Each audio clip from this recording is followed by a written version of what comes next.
નમસ્કાર મિત્રો, basic engineering drawing એના 5મા ચેપ્ટરના પહેલા ભાગમાં આપ સૌનું સ્વાગત છે. એમાં આપણે જોઈશું કે એન્જિનિયરિંગ કર્વ્સ એની અંદર કોનિક સેક્શન્સ જેમાં એલિપ્સ કેવી રીતે ડ્રો કરવું એની વિવિધ પદ્ધતિઓ કઈ કઈ છે. Why should we study engineering curves? આપણે એન્જિનિયરિંગ કર્વ્સ શા માટે ભણવું જોઈએ? એટલા માટે કે એન્જિનિયરિંગ કર્વ્સનો ઉપયોગ ડેમ, બ્રિજ અને અલગ અલગ મશીનના કમ્પોનન્ટ્સની અંદર એનો ઉપયોગ થાય છે. ઘણા બધા કમ્પોનન્ટ્સ એવા છે કે જે અલગ અલગ એન્જિનિયરિંગ કર્વ્સના શેપના હોય છે. એમાં પહેલું આપણે જોઈએ કોનિક કર્વ. કોનિક કર્વ એટલે શું? તો કોનિક કર્વ એટલે આપણે ધારો કે પહેલાં કોઈ કોન લઈએ. આ કોન છે જેનો સર્ક્યુલર બેઝ છે. ઉપરનું પોઈન્ટ એને કહેવાય અપેક્સ પોઈન્ટ, અને આ જે ત્રાંસી લાઈન છે એને કહેવાય જનરેટર. તો અપેક્સ પોઈન્ટ અને બેઝ સર્કલ એની વચ્ચેની જે ત્રાંસી લાઈનો છે એને કહેવાય જનરેટર. હવે આ જનરેટરને સાપેક્ષમાં આપણે કટિંગ પ્લેન લઈએ તો એ અલગ અલગ શેપ કોનમાંથી મળે છે. જેમ કે અહીંયા પહેલી ફિગરમાં જે દર્શાવેલું છે ફિગર 1, એમાં કોનને આપણે એવી રીતે કટ કરીએ છીએ કે જેથી કટિંગ પ્લેન અને સર્ક્યુલર બેઝ બે એકબીજાને સમાંતર છે. ત્યાર પછી આપણે જે કટ કરેલો પોર્શન જોઈએ તો એનો આકાર સર્ક્યુલર હશે અથવા એ સર્કલ હશે. જો અહીંયા ફિગરમાં દર્શાવેલું છે આ આડી લાઈન, આવી રીતે આમ આ કટિંગ પ્લેન એને સામેથી જુઓ તો આડી લાઈન દેખાય. હવે એને કટ કરીને ઉપરથી જુઓ તો એ સર્કલ દેખાશે, જે અહીંયા પણ દર્શાવેલું છે રેડ કલરનું સર્કલ. હવે ધારો કે આ કટિંગ પ્લેન છે બદલાવીએ, આવી રીતે કંઈક કટ કરીએ, એવી રીતે કટિંગ પ્લેન ડ્રો કરીએ અથવા કોનને એવી રીતે કટ કરો કે જેથી દરેક જનરેટર એ કટ થઈ જાય અને કટિંગ પ્લેન એના બેઝ પ્લેનની સાથે કોઈ એક ખૂણો બનાવે. ત્યાર પછી એને સામેથી જુઓ, અહીંયા ઉપરથી જુઓ, એનો ટ્રુ શેપ જુઓ તો એ એલિપ્ટિકલ શેપ દેખાશે. ઇન શોર્ટ, જો બેઝને સમાંતર હોય તો સર્કલ દેખાશે, સમાંતર ન હોય અન્ય કોઈ પણ ખૂણા સાથે હોય તો એ એલિપ્સ દેખાશે, જે અહીંયા બ્લુ કલરમાં દર્શાવેલું છે અને અહીંયા ગ્રીન કલરમાં દર્શાવેલું છે. ત્યાર પછી ત્રીજું કટિંગ પ્લેન લઈએ, આવી રીતે. Cutting plane is parallel to one of the generator. એની જે ત્રાંસી લાઈન છે, જનરેટર લાઈન છે, એને સમાંતર કટિંગ પ્લેન આપણે ડ્રો કરીએ અને કટ કરી અને પછી કોનિક સેક્શન જોઈએ તો આ ફિગર 3માં દર્શાવેલું છે એવી રીતે પેરાબોલિક શેપ દેખાશે. આવો શેપ દેખાશે, જે અહીંયા પણ દર્શાવેલું છે. એને કહેવાય પેરાબોલા, ગુજરાતીમાં એને કહેવાય પરવલય. હવે આ 3 કટિંગ પ્લેન થઈ ગયા. ચોથો ઓપ્શન કયો બાકી રહે છે? યસ, આવી રીતે ઊભું કટ લગાવીએ, વર્ટિકલ કટ. એવી રીતે કટ કરીએ કે કટિંગ પ્લેન એનો જે સર્ક્યુલર બેઝ છે એને લંબ રૂપે હોય, એને પરપેન્ડિક્યુલર ડાયરેક્શનમાં હોય, તો જે કર્વ મળશે, જે શેપ મળશે એ કંઈક આવી રીતે હશે, જે ફિગર 4માં દર્શાવેલું છે. તો એ શેપ એને કહેવાય હાઇપરબોલા. તો જો અહીંયા કોનના કટિંગ પ્લેન દર્શાવેલા છે, પહેલા સર્કલ, પછી એલિપ્સ, પેરાબોલા અને હાઇપરબોલા. તો આ જે કર્વ છે, જે કોનને કોઈ એક એંગલે કટ કરો ત્યાર પછી એ કર્વ મળે છે, એટલે એને કહેવાય કોનિક કર્વ્સ અથવા કોનિક સેક્શન. હવે આજના સેશનમાં આપણે જોઈશું કે આ જે એલિપ્સ છે, જે ફિગર 2માં દર્શાવેલું છે, એ એલિપ્સ કેવી રીતે ડ્રો કરવું, એની 4-5 મેથડ છે. એ મેથડ વિશે આપણે ચર્ચા કરીશું. તો પહેલા આપણે જોઈએ એલિપ્સ એટલે શું. તો આપણે એલિપ્સનું માપ કેવી રીતે આપવું? દાખલા તરીકે વર્તુળ હોય, સર્કલ, તો એનું માપ કેવી રીતે અપાય? એ ડાયામીટર એટલે કે વ્યાસ અથવા ત્રિજ્યા, એ એનું માપ છે. તો એવી રીતે એલિપ્સ એટલે કે લંબગોળ, એનું માપ શું? તો એનું માપ છે એના 2 ડાયામીટર, 2 વ્યાસ. એક આ મોટો વ્યાસ એટલે કે એબી, એને કહેવાય મેજર એક્સિસ, અને બીજું આ નાનો વ્યાસ, એને કહેવાય સીડી અથવા એને કહેવાય માઇનર એક્સિસ. તો આપણે જ્યારે એલિપ્સ ડ્રો કરવાનું હોય ત્યારે એના 2 ડાયામીટરના માપ આપેલા હશે અને એના પ્રમાણે આપણે એલિપ્સ ડ્રો કરવાનું રહેશે. હવે અહીંયા એના કેટલાક એક્ઝામ્પલ દર્શાવેલા છે કે એલિપ્ટિકલ શેપનો ઉપયોગ ક્યાં થાય છે. વ્યવહારમાં તમે બોઇલર જુઓ તો બોઇલરની અંદર મેન હોલ હોય છે, એટલે કે માણસને બોઇલરના ડ્રમની અંદર ઉતરવા માટેનું જે હોલ હોય છે એનો શેપ એલિપ્ટિકલ શેપ છે. કારણ કે આપણું જે હ્યુમન બોડી છે એને ઉપરથી જોઈએ તો લગભગ એલિપ્ટિકલ શેપની અંદર આપણું આખું બોડી આવી જતું હોય છે. ત્યાર પછી બીજું એક્ઝામ્પલ છે ટેન્કર. જે લિક્વિડ કેરિંગ ટેન્કર હોય એનો શેપ એ ઇલેક્ટ્રિકલ શેપ હોય છે. અને ત્યાર પછી ત્રીજું એક્ઝામ્પલ છે ઓર્બિટ્સ ઓફ સેટેલાઇટ, એટલે કે જે સેટેલાઇટ અને પ્લેનેટ્સ જે ઘૂમે છે સ્પેસની અંદર એનો શેપ પણ એલિપ્ટિકલ શેપ છે. હવે આ એલિપ્સ ડ્રો કરવા માટેની 4 મેથડ આપણે સિલેબસની અંદર છે. પહેલી છે concentric circle method, rectangle method, rhombus method અને આર્ક ઓફ સર્કલ મેથડ. આપણે વન બાય વન જોઈશું કે આ બધી મેથડનો ઉપયોગ કરી અને એલિપ્સ કેવી રીતે ડ્રો કરવા. તો ચાલો આપણે હવે એલિપ્સ ડ્રો કરીએ બાય કોન્સેન્ટ્રિક સર્કલ મેથડ. અને જીટીયુની એક્ઝામમાં કોન્સેન્ટ્રિક સર્કલ મેથડનો પ્રોબ્લેમ જનરલી 7 માર્ક્સમાં પૂછાય છે અને એ એકદમ ઇઝી છે. એક વખત તમે સમજી લેશો એટલે આવડી જાય એવું છે. તો ડેટા કંઈક આવી રીતે આપેલો છે. Draw an ellipse by concentric circle method, take major axis 100 mm, minor axis 70 mm.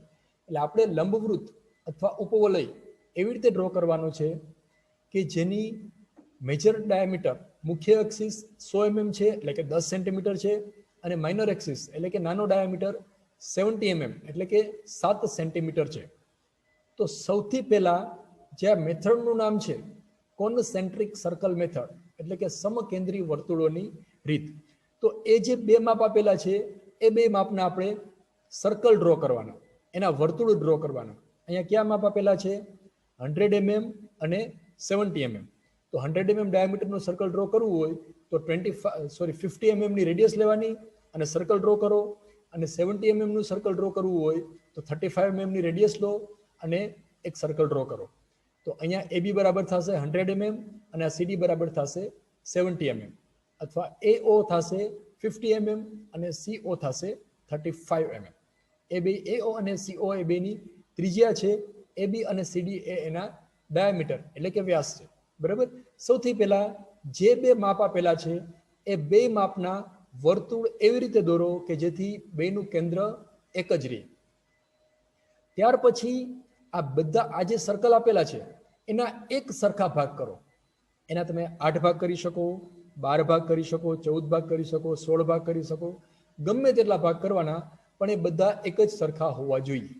આપણે ધારો કે અહીંયા એના 12 ભાગ કરીએ છીએ. ટોટલ સર્કલના 360 ડિગ્રી થાય તો એના 12 ભાગ કરો એટલે 30 ડિગ્રી આવશે. તો આ બે ખૂણા વચ્ચેનો એંગલ થશે 30 ડિગ્રી. એટલે 30 ડિગ્રીના ખૂણે આપણે લાઈનો ડ્રો કરી દો. અને ત્યાર પછી જે બહારનું સર્કલ છે એને આપણે નામ આપી દેવાના point number 1, 2, 3, 4, 5 up to 10, right. અને અંદરનું સર્કલ જે છે એને આપણે નામ આપવાના ડેશથી નામ આપવાના, એટલે કે 1 days, 2 days, 3 days, 4 days, 5 days and so on. બરાબર. એટલે કે ધારો કે આ O 1 days 1, O 2 days 2 એક જ લાઈન ઉપર આવશે. એવી રીતે નામ આપવાના. અહીંયા નામ આપવામાં ભૂલ ના થવી જોઈએ. ધારો કે અહીંયા પોઈન્ટ નંબર 1 છે તો અહીંયા જ પોઈન્ટ નંબર 1 days આવવું જોઈએ, અહીંયા ના આવવું જોઈએ. એ ધ્યાન રાખવાનું. અહીંયા સુધી સમજાઈ ગયું.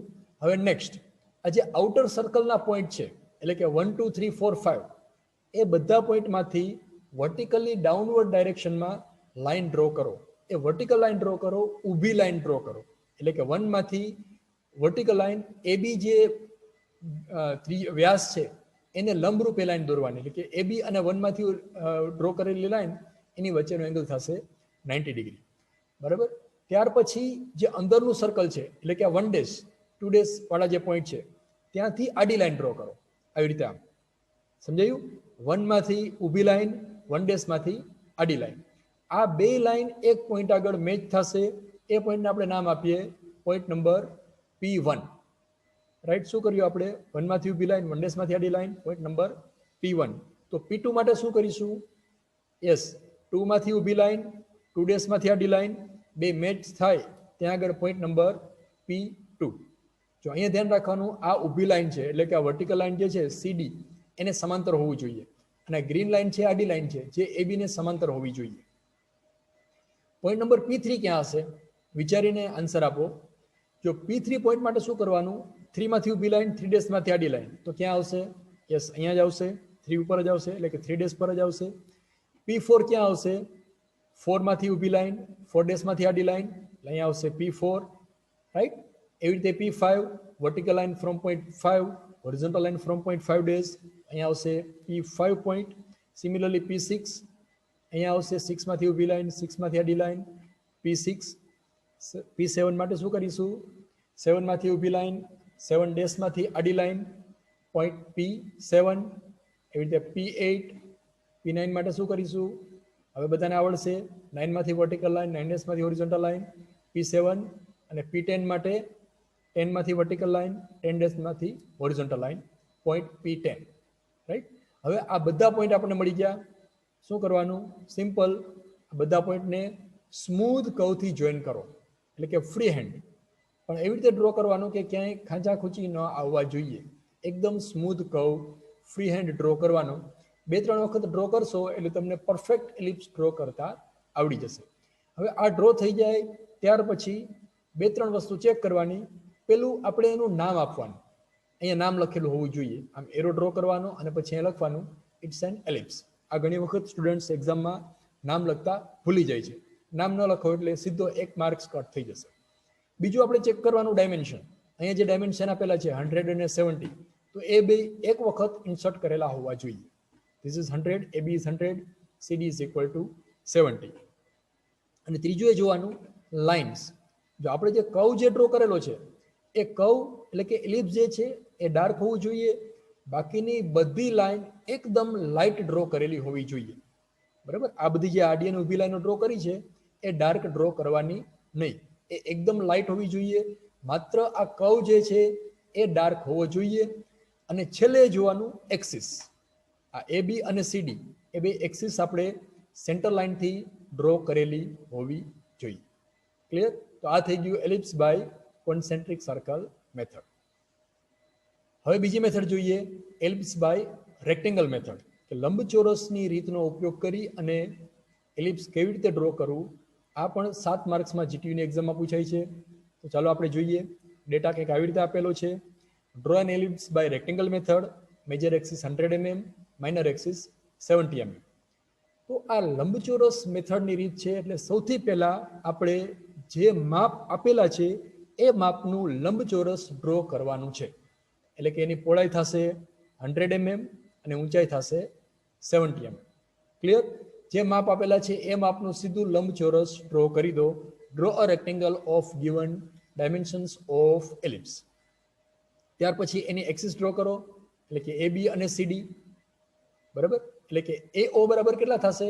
એની વચ્ચેની લાઈન છે એટલે AB બરાબર છે 100 mm, તો AO થશે 50 mm. અને CD બરાબર છે 70 mm, તો OD અને CD બરાબર થશે 35 mm. બરાબર. એટલે આની એક્સિસ ડ્રો થઈ ગઈ. ત્યાર પછી નામ આપી દો ABCD અને આ પોઈન્ટને નામ આપો EFGH. આટલું થઈ જાય ત્યાર પછી આપણે જે AE લંબાઈ છે, AE લંબાઈ કેટલી થશે? 35 mm. તો એના એક સરખા ભાગ કરવાના છે.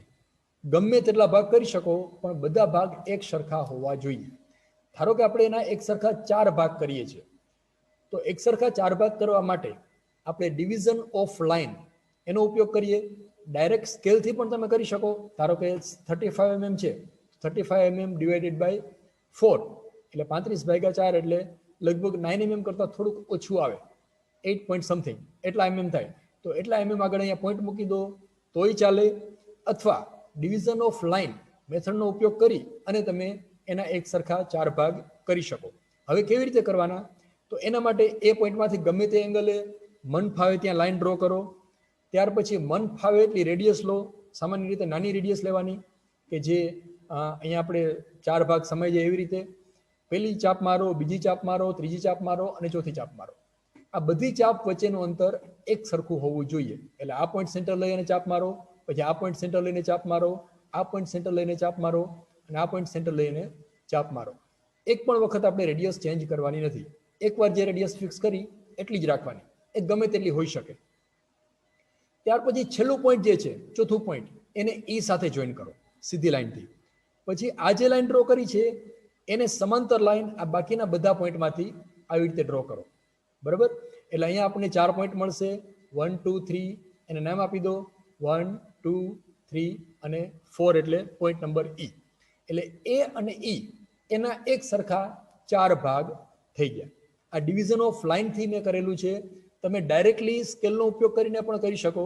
ધારો કે AE છે, એનું મિડ પોઈન્ટ અહીંયા વચ્ચે આવે, એટલે કે 35 ના અડધા 17.5, તો તો 17.5 આગળ પોઈન્ટ નંબર 2 મૂકી દો તો પણ ચાલે, અને ડિવિઝન ઓફ લાઇન મેથડનો ઉપયોગ કરી અને ડિવિઝન ઇક્વલ કરો તો પણ ચાલે. હવે આ 1 2 3 થઈ ગયા. શું કર્યું આપણે? એ ઈના એક સરખા 4 ભાગ કરી દીધા.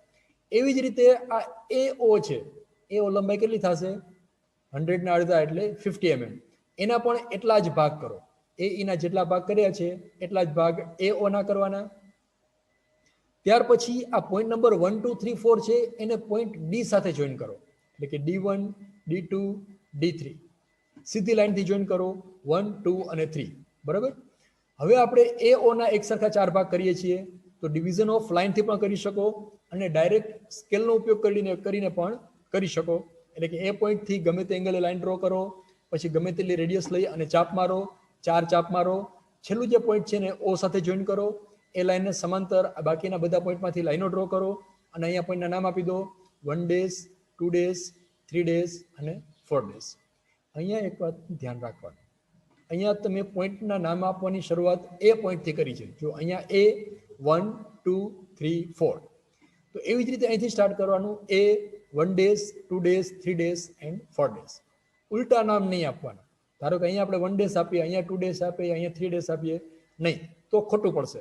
આ એક જ વસ્તુનું ધ્યાન રાખવાનું છે કે એ પોઈન્ટથી આપણે નામ આપવાની શરૂઆત કરો, તો અહીંથી 1 2 3 4, અહીંથી 1 days 2 days 3 days. હવે એકદમ સિમ્પલ છે.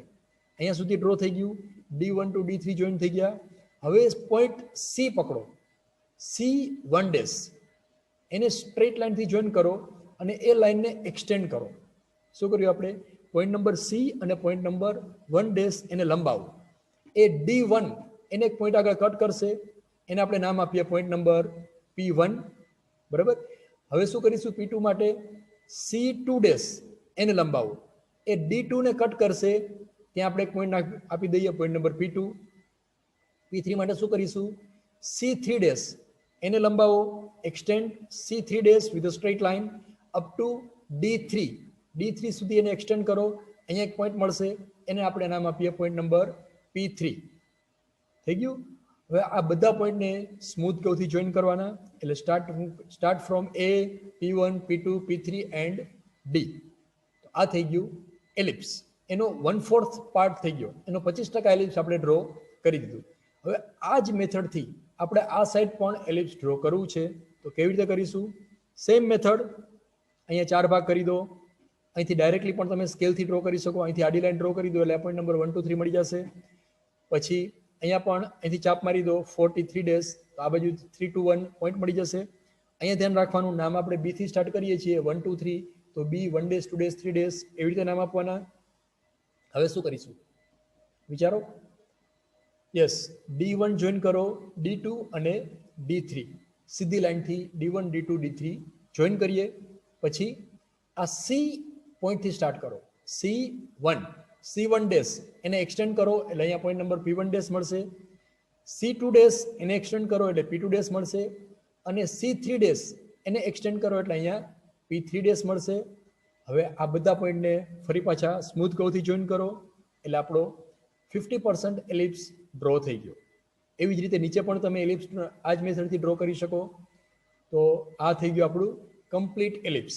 નીચે પણ તમે ડાયરેક્ટ પ્રોજેક્શનથી પણ કરી શકો, એટલે કે અહીંથી ચાપ મારી અહીંયા આ પોઈન્ટ છે એનું મિરરિંગ કરીને પણ તમે આ નીચેનો કર્વ ડ્રો કરી શકો. એલિપ્સ ડ્રો થઈ ગયા એટલે આપણે ફરી પાછું શું કરવાનું? નામ આપી દેવાનું કે આ જે કર્વ છે એ એલિપ્સ છે. ત્યાર પછી ચેક કરી લો, 4 વસ્તુ ચેક કરવાની. કર્વનું નામ આપેલું છે એલિપ્સ, યસ આપેલું છે. બીજું ચેક કરો, ડાયમેન્શન આપેલા છે, યસ આપેલા છે 170. ત્રીજું ચેક કરો, લાઇટ ડાર્ક, એટલે કે એલિપ્સ જે છે એનો કર્વ એ દેખાવો જોઈએ, નીચેની બધી લાઈનો એકદમ લાઇટ હોવી જોઈએ. અને ચોથું આપણે ચેક કરવાનું સેન્ટર લાઇન, AB અને CD એની એક્સિસ છે એ સેન્ટર લાઇનથી ડ્રો કરેલા છે, યસ. તો આપણો આ પ્રોબ્લેમ પૂરો, 7 માર્ક્સ પૂરા.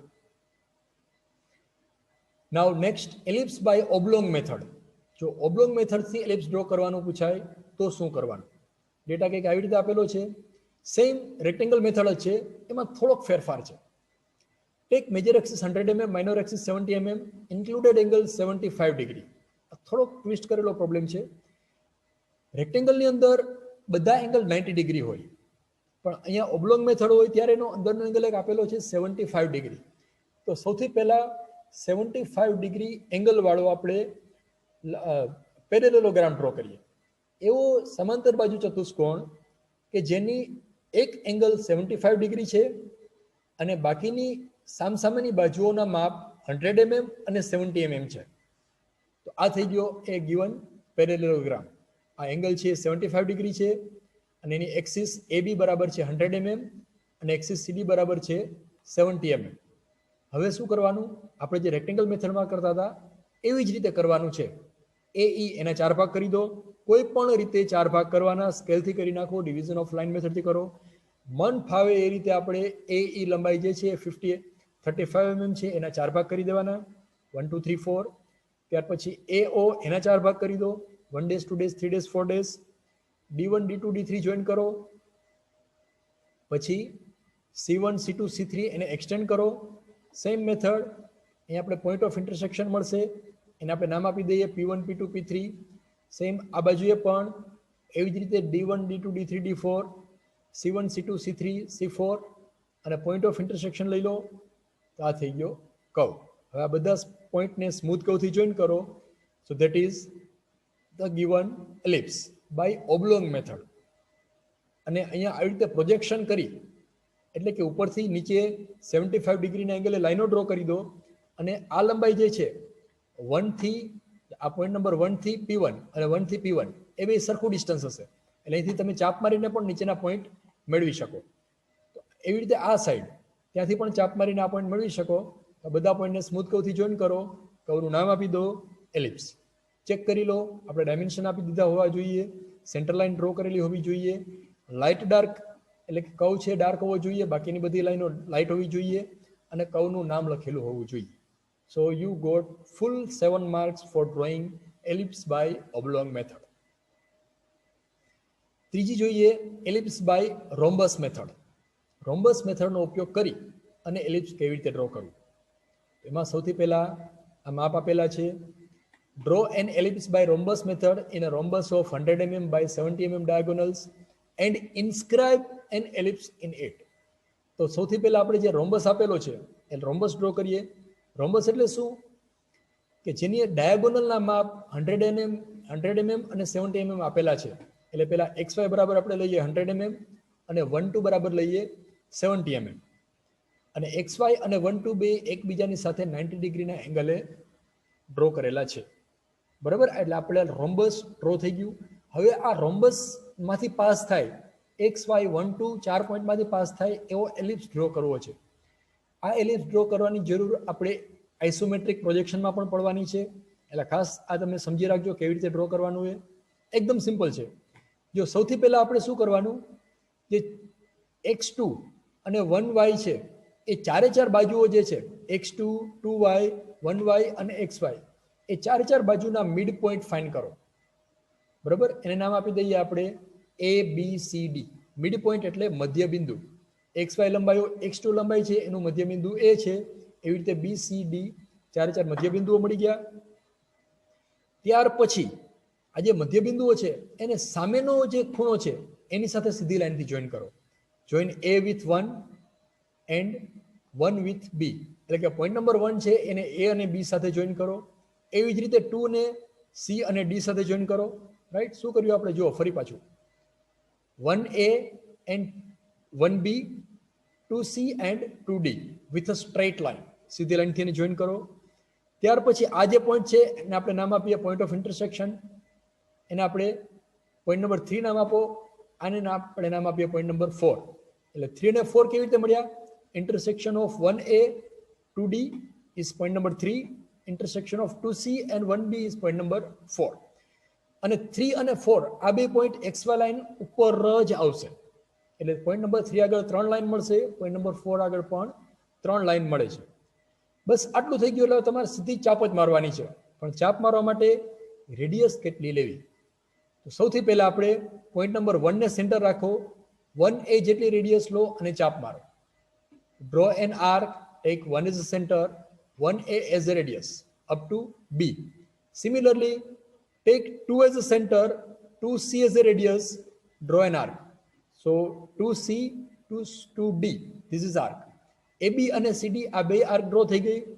એવી જ રીતે પોઈન્ટ નંબર 3 સેન્ટર રાખો અને 3A જેટલી રેડિયસ લો અથવા 3D જેટલી રેડિયસ લો અને ચાપ મારો. પોઈન્ટ નંબર 4 સેન્ટર રાખો, 4B અથવા 4C જેટલી રેડિયસ લો અને ચાપ મારો. તો આ થઈ ગયો આપણો એલિપ્સ. એકદમ સરસ એલિપ્સ ડ્રો થશે, કારણ કે આપણે ફ્રી હેન્ડ સ્કેચ ડ્રો નથી કરવાના, ખાલી સીધું જ આપણે પરિકરનો ઉપયોગ કરી અને ચાપ મારવાની છે, જેથી કરીને આપેલો એલિપ્સ જે છે એકદમ સ્મૂથ ડ્રો થશે. I hope it's clear to you. ચોથી મેથડ અને છેલ્લી method, ellipse by arc of circle method. વર્તુળના ચાપની રીતનો ઉપયોગ કરી અને એલિપ્સ ડ્રો કરવાનું છે. તો એના માટે કેવી રીતે ડ્રો કરવું? તો અહીંયા ડેટા આપેલો છે. Draw an ellipse by arc of circle method, major axis 100 mm, minor axis 70 mm. તો એના માટે સૌથી પહેલા જે બે માપ આપેલા છે AB અને CD એ ડ્રો કરી દો.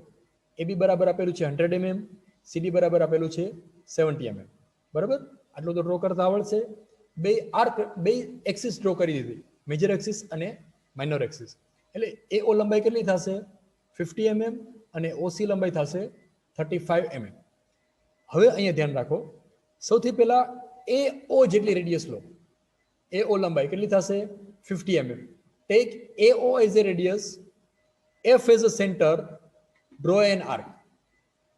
એ ચાપ આપણે ડ્રો કરીએ, જે AB લંબાઈ છે એને પોઈન્ટ નંબર F1 આગળ કટ થશે. બરાબર, તો આપણે એવું કહી શકાય AO is equal to CF1, that is equal to CF2. આ બાજુ પણ ચાપ મારો, that is equal to OB. બરાબર, એટલે કે જો AO બરાબર, AO એટલે 50 mm, CF1 that is 50 mm, CF2 50 mm and OB that is also 50 mm. F1 ને F2 મળી ગયા, that is called as loci or focus of given ellipse. આ એલિપ્સ છે એની નાભી છે, એને ફોકસ કહેવાય, F1 અને F2. F1 ને F2 મળી ગયા. ત્યાર પછી F1 પોઈન્ટની રાઈટ સાઈડ ગમે ત્યાં એક પોઈન્ટ મૂકો, ગમે ત્યાં તમે પોઈન્ટ મૂકી શકો, એનું કોઈ માપ તમારે યાદ રાખવાની જરૂર નથી, એના માટે કોઈ મેથડ નથી. F1 થી O ની વચ્ચે ગમે ત્યાં આપણે 4-5 પોઈન્ટ લેવાના છે, એવી રીતે એક પોઈન્ટ લેવાનું, પોઈન્ટ નંબર 1. 1, 2, 3, 4 મન ફાવે ડિસ્ટન્સે ગમે તેટલા પોઈન્ટ લઈ શકાય, એમાં કોઈ જ માપ તમારે ધ્યાનમાં રાખવાનું નથી. પણ ફિગર થોડી સારી દેખાય એના માટે આપણે બધા પોઈન્ટ વચ્ચેનું સરખું અંતર લઈએ છીએ, પણ એ ફરજિયાત નથી. હવે A1 જેટલી રેડિયસ લો, A1, બરાબર, અને F1 સેન્ટર લઈ અને ચાપ મારો, એકદમ ઉપર અને નીચે. શું કર્યું આપણે? A1, આ A થી 1 જેટલી રેડિયસ લીધી, F1 સેન્ટર રાખ્યું અને ઉપર અને નીચે ચાપ મારી. એવી જ રીતે ફરી પાછું B1 જેટલી રેડિયસ લેવાની, પોઈન્ટ નંબર B અહીંયા છે, B થી 1. હવે આપણે કેન્દ્ર બદલવાનું છે, F2 as a centre, draw an arc. તો અહીંયા જે ચાપ મારશો એટલે આપણે P1 પોઈન્ટ મળશે. શું કર્યું? જો પેલા આ ચાપ મારી, F1 સેન્ટર લઈને ચાપ મારી, તો રેડિયસ કેટલી રાખી? A1. પછી F2 ને કેન્દ્ર લઈને ચાપ મારી, આર્ક લગાવી, તો રેડિયસ કેટલી રાખી? B1. બરાબર, તો એ બે ચાપ જે કટ કરશે ત્યાં આપણે પોઈન્ટ મળશે P1. ઉપર P1 મળશે, નીચે P1 ડેશ મળશે. તો આ P1 અને P1 ડેશ મળી ગયા. હવે 2 માટે શું કરીશું? આ 2 નંબરનું પોઈન્ટ ધ્યાન રાખો, તો P2 પોઈન્ટ મળશે. તો 2 માટે શું કરવાનું? પેલા 2 થી A વચ્ચેનું ડિસ્ટન્સ, રાઈટ, એટલી રેડિયસ લો. 2A કેન્દ્ર કયું રાખવાનું? F1. એટલે આમ ઉપર અને નીચે બે ચાપ મળશે આપણને, આ ઉપર અને નીચે. પછી B2 જેટલી રેડિયસ, F2 સેન્ટર અને ચાપ મારો, એટલે ઉપર P2 મળશે, નીચે P2 ડેશ મળશે. પછી A3 જેટલી radius, F1 centre, arc, and B3 as a radius, F2 centre and arc, એટલે પોઈન્ટ P3 મળશે. તો આવી રીતે આપણને ઉપર અને નીચે બે સાઈડ પોઈન્ટ મળતા રહેશે. P4 માટે શું કરીશું? રેડિયસ કેટલી? A4, centre F1. બરાબર, F1 કેન્દ્ર રાખો, A4 જેટલી ત્રિજ્યા લો અને ચાપ મારો. પછી F2 સેન્ટર રાખો, B4 જેટલી ત્રિજ્યા લો અને ચાપ મારો, એટલે P4 અને P4 બે સાઈડ પોઈન્ટ મળી ગયા. હવે આ બધા પોઈન્ટને સ્મૂથ કર્વથી જોઈન કરો, એટલે ગુલાબી કલરનો આપણને એલિપ્સ દેખાશે. તમારે કોઈ કલર ઉપયોગ નથી કરવાના, ખાલી ગુલાબી કલર મેં એટલા માટે દર્શાવ્યો છે કે એ થોડુંક ડાર્ક ડ્રો કરવાનું, બાકીનું બધું લાઇટ ડ્રો કરવાનું. તો એ થી સી સુધી ડ્રો થઈ ગયું, એવી રીતે એ થી ડી સુધીનો કર્વ પણ ડ્રો થઈ જશે. એવી જ રીતે આપણે રાઈટ સાઈડમાં પણ કરવાનું, અલગ અલગ પોઈન્ટ લઈ શકો અહીંયા 5, 6, 7, 8, અને એ જ રીતે આપણે આગળ ડ્રો કરતા જઈએ એટલે આવી રીતે ઉપર અને નીચે બે સાઈડ પોઈન્ટ મળતા જશે.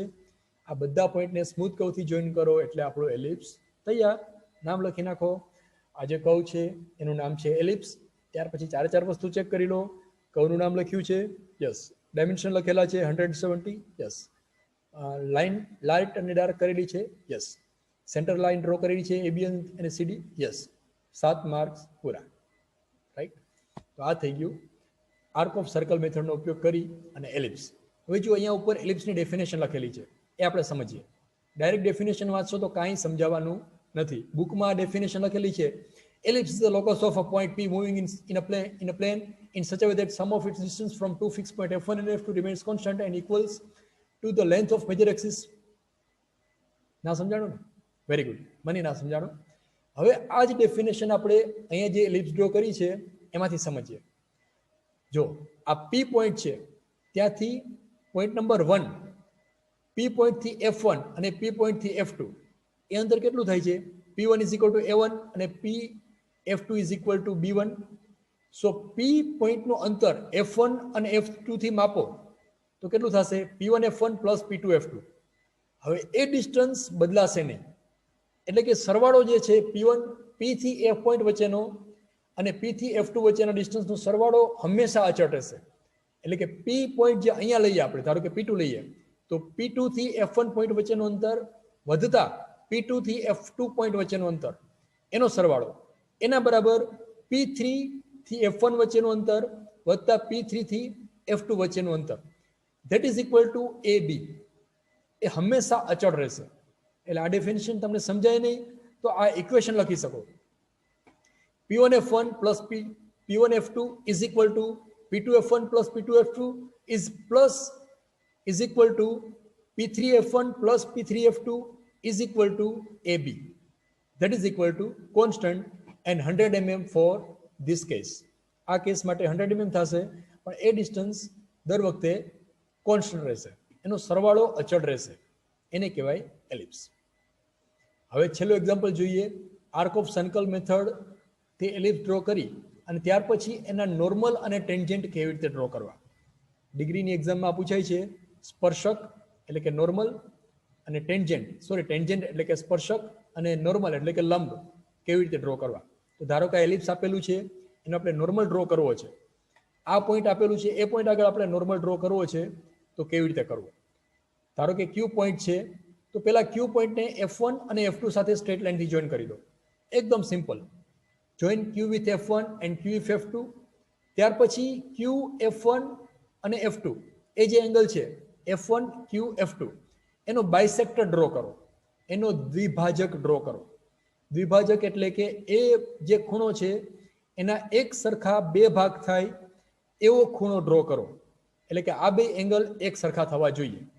તો એ જે ગ્રીન કલરની લાઈન ડ્રો કરી છે એને કહેવાય નોર્મલ, અને એ નોર્મલની સાથે 90 ડિગ્રીનો એંગલ બનાવે એવી રીતે Q પોઈન્ટમાંથી લાઈન ડ્રો કરો, જે અહીંયા બ્લુ કલરથી દર્શાવેલું છે, એને કહેવાય ટેન્જન્ટ.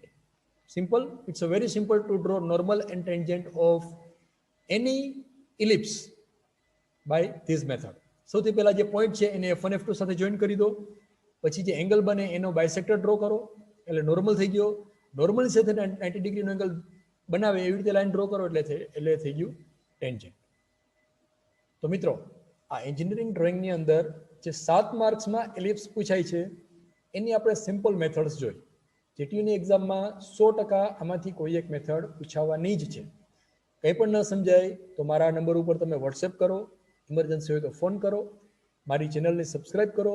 હું મિકેનિકલ એન્જિનિયરિંગના તમામ સબ્જેક્ટના બધા વિડીયો અપલોડ કરવાનો છું, તો ફ્રિકવન્ટલી તમે જોતા રહો અને જેથી કરીને તમને એના અપડેટ્સ મળતા રહે. Thanks for watching.